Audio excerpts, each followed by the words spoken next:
సాధారణంగా మనం ఇళ్లలో వాడే బియ్యం కిలో 50 నుంచి 150 రూపాయల వరకు ఉంటాయి. అదే బాస్మతి అయితే మరో 100 రూపాయలు ఎక్కువ ఉండొచ్చు. కానీ ఈ ప్రపంచంలో ఒక రకమైన బియ్యం ఉంది. దాని ధర వింటే మీ గుండె ఆగిపోయినంత పనవుతుంది. ఆ బియ్యం పేరు కిన్మెనమాయి ప్రీమియం. జపాన్కు చెందిన ఈ బియ్యం 1 కిలో కొనాలంటే మీరు ఒక బ్రాండెడ్ స్మార్ట్ ఫోన్ కొనేంత డబ్బు వెచ్చించాలి.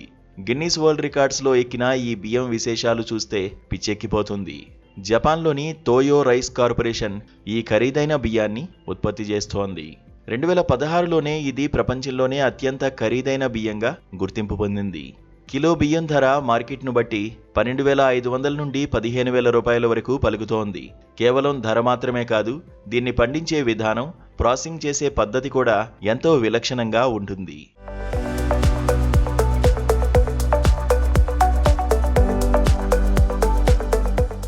ఒక మాటలో చెప్పాలి అంటే ఇది ఏదో ఒక రకమైన బియ్యం కాదు.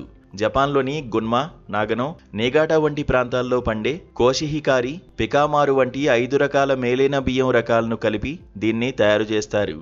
6 నెలల నిరీక్షణ. బియ్యం కోత కోసిన వెంటనే మార్కెట్లోకి రావు. వీటిని దాదాపు 6 నెలల పాటు నిల్వ చేస్తారు. ఇలా చేయడం వల్ల బియ్యం రుచి, ఆకృతి మెరుగుపడుతుందని కంపెనీ చెబుతోంది. ప్రత్యేక పాలిష్ విధానం. దీనికోసం పెయింటెడ్ పొందిన ప్రత్యేక బఫింగ్ ప్రక్రియను ఉపయోగిస్తారు. బియ్యం పైపొరను తొలగించినప్పటికీ అందులోని పోషకాలు పోకుండా ఈ పద్ధతి కాపాడుతుంది.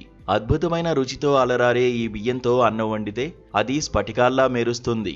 దీని రుచి కొంచెం తీయగా, వెన్నలాగా నోట్లో వేసుకోగానే కరిగిపోయేలా ఉంటుందని భోజన ప్రియులు చెబుతుంటారు.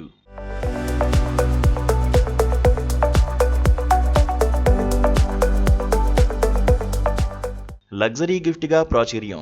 తోయో రైస్ కార్పొరేషన్ ఏడాదికి కేవలం 1000 బాక్సులను మాత్రమే ఉత్పత్తి చేస్తోంది. జపాన్లో దీన్ని ప్రతిరోజు తినే ఆహారంలా కాకుండా అత్యంత ఖరీదైన కానుకగా ఇతరులకు ఇస్తుంటారు. ఒక సాధారణ ఆహార పదార్థం కూడా సరైన నైపుణ్యం తోడైతే ఎలా గిన్నిస్ రికార్డు సృష్టిస్తుందో చెప్పడానికి కిన్మెమాయి ప్రీమియం ఒక నిదర్శనం.